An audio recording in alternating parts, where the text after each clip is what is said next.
നിങ്ങളുണ്ടല്ലോ ഈ അസംബന്ധം ഇങ്ങനെ പറഞ്ഞുകൊണ്ട് എഴുന്നള്ളിച്ചുകൊണ്ടിരിക്കുന്ന ഒരാളാണ് കേട്ടോ.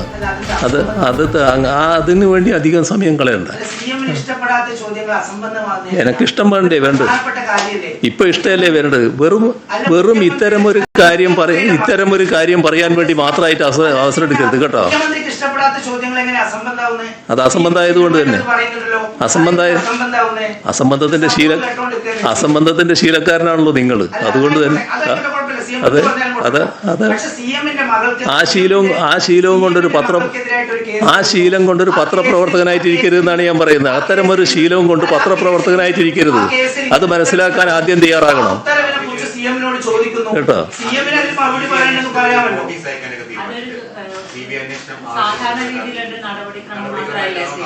ഏത്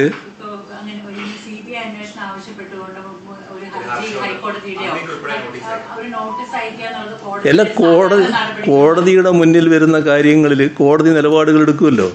ആ നിലപാടുകൾ എടുക്കുന്നതിൽ എന്താ പ്രശ്നം? നമ്മൾ ഏതെല്ലാം കോടതികളുടെ നിലപാടുകൾ നേരിട്ടിരിക്കുന്നു. അത് സ്വാഭാവികമായിട്ട് വരുന്ന കാര്യമല്ലേ. അത് വരട്ടെ.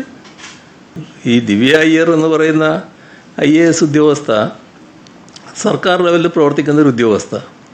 അവർ സാധാരണഗതിയിൽ അവർക്ക് തോന്നിയൊരു കാര്യം പരസ്യമായി പ്രതികരിക്കുന്നു. പക്ഷെ ഇവരൊക്കെ കാണുന്നത് എന്താണെന്ന് പറഞ്ഞാൽ അവിടെയാണ് ഈ പുരുഷ മേധാവിത്വത്തിൻ്റെ അങ്ങേയറ്റത്തെ വശം വരുന്നത്. അവരുടെ ഭർത്താവിൻ്റെ രാഷ്ട്രീയം മാത്രമാണ് അവർ കാണുന്നത്. ആ രാഷ്ട്രീയത്തിൽ നിന്ന് വ്യത്യസ്തമായ ഒരു നിലപാടും സ്വീകരിക്കാൻ പാടില്ലാലോ എന്നാണ് ഈ പുരുഷ മേധാവിത്വത്തിൻ്റെ ഭാഗമായിട്ടൊരു ചിന്ത വരുന്നത്. ആ ചിന്തയുടെ ഭാഗമായിട്ടാണ് അവരെ വല്ലാതെ ആക്ഷേപിക്കാൻ തയ്യാറായിട്ടുള്ളത്.